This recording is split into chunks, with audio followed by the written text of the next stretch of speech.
Hai netizen, soal tarif resiprokal Indonesia-US yang disepakati oleh Presiden Prabowo dan Donald Trump, ini sekarang udah digulirkan menjadi isu tentang penguasaan sumber daya alam Indonesia, yang dinarasikan menjadi eksploitasi, hanya karena potongan omongan Trump yang ini nih. So we made a deal with Indonesia. I spoke to their really great president, very popular, very strong, smart, and we made the deal. We have full access to Indonesia, everything. As you know, Indonesia is very strong on copper, but we have full access to everything. We will pay no tariffs. Yang pertama, harus dipahami adalah ini kesepakatan dagang, bukan kesepakatan tambang. Jalurnya beda, posnya masing-masing, aturannya juga ada. Jadi nggak ada urusannya sama penguasaan SDA Indonesia. Dan pemerintahan Presiden Prabowo sangat aware untuk masalah ini. Sebagai contoh, ingat kan kemarin rame-rame soal isu Raja Ampat, dan langsung ditindaklanjuti oleh Presiden. Rame juga isu soal Permendak nomor 8 tahun 2024 yang dirasa sangat merugikan buruh. Langsung dicabut oleh Presiden, minggu lalu tuh baru dicabut. Kemudian yang lagi hot banget itu soal 3 pulau yang jadi rebutan Sumatera Utara dan Aceh, kemudian didudukkan oleh Presiden Prabowo dan diputuskan menjadi milik Nanggro Aceh Darussalam. Untuk soal aspirasi masyarakat yang didengar dan ditindaklanjuti oleh Presiden, gue harus angkat topi. Karena Presiden yang dicap anti kritik, otoriter, anti demokrasi, dan lain-lain ini justru selalu cepat merespon masyarakat, langsung. Yang kedua, mesti jadi fokus justru bagaimana kita mempersiapkan diri menghadapi hal ini.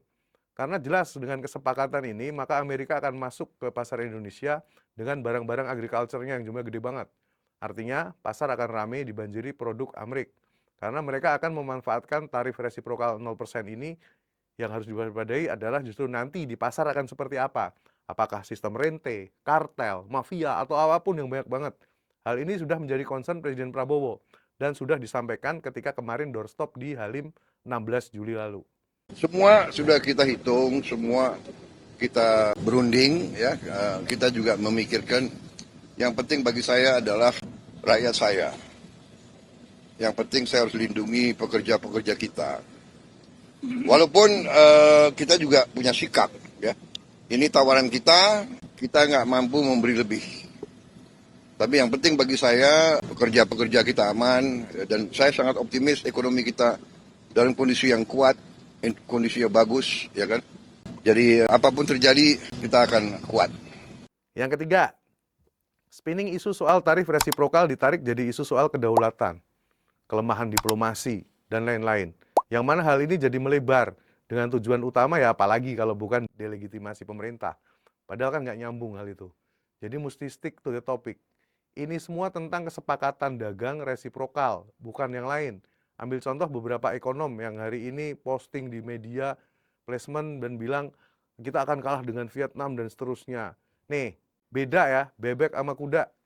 Total ekspor Vietnam itu 405,5 miliar US dollar. Sedangkan Indonesia 264,7 miliar US dollar.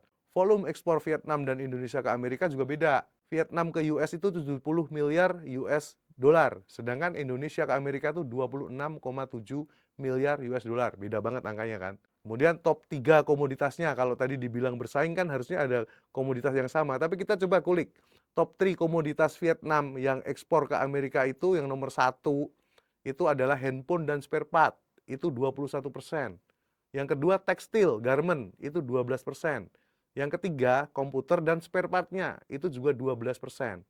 Sedangkan Indonesia ekspor ke Amerika yang paling gede itu adalah alat elektronik, TV, radio, alat perekam, dan hal-hal yang masuk ke HS85. Dan spare part itu 16,7%. Yang kedua baju dan outfit, beda ya sama yang tadi tekstil, garment, kain.